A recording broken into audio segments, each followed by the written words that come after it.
السلام علیکم ورحمۃ اللہ وبرکاتہ. بسم اللہ الرحمن الرحیم. رب اشرح لي صدري ويسر لي امري واحلل عقدة من لساني يفقهوا قولي. رب زدني علما رب زدنی علما.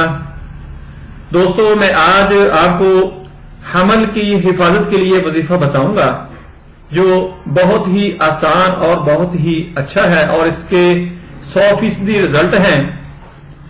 جن لوگوں کو حمل کنسیو نہیں ہوتا یا حمل ہوتا ہی نہیں ہے، حمل ہو کر ابارشن ہو جاتا ہے، بچہ ضائع ہو جاتا ہے، مسکیریج ہوتا ہے، تو اس کے لیے یہ بہترین عمل ہے. بذات خود کریں، چونکہ بذات خود عمل کرنے کا ایک اپنا ہی مزہ ہے، ایک اپنا ہی اس کا اثر ہے.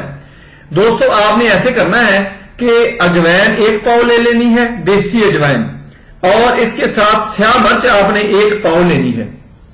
وہ دونوں آپ نے اچھی طرح صاف کر لینی ہے، چونکہ اس کے اندر کوئی گھاس پھوس نہ رہے. چونکہ جب اس کے اوپر قرآنی آیات پڑھی جاتی ہیں تو اس کے بعد اس کو پھینکنا مناسب نہیں ہے، اس لیے آپ نے پہلے ہی ان کو صاف کر لینا ہے.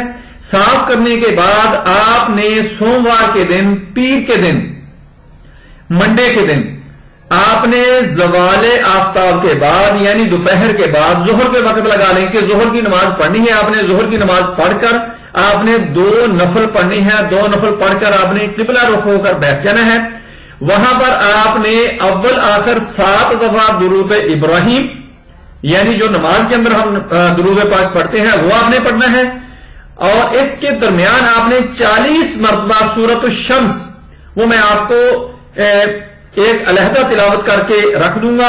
اگر آپ خود نہیں کر سکتے وہ آپ نے 40 دفعہ میری ویڈیو لگا کر اس نزدیک آپ نے رکھ لینی ہے. وہ مرچ وغیرہ اور جوائن وغیرہ لگا کے وہ بلند آواز سے 40 دفعہ سن لیں.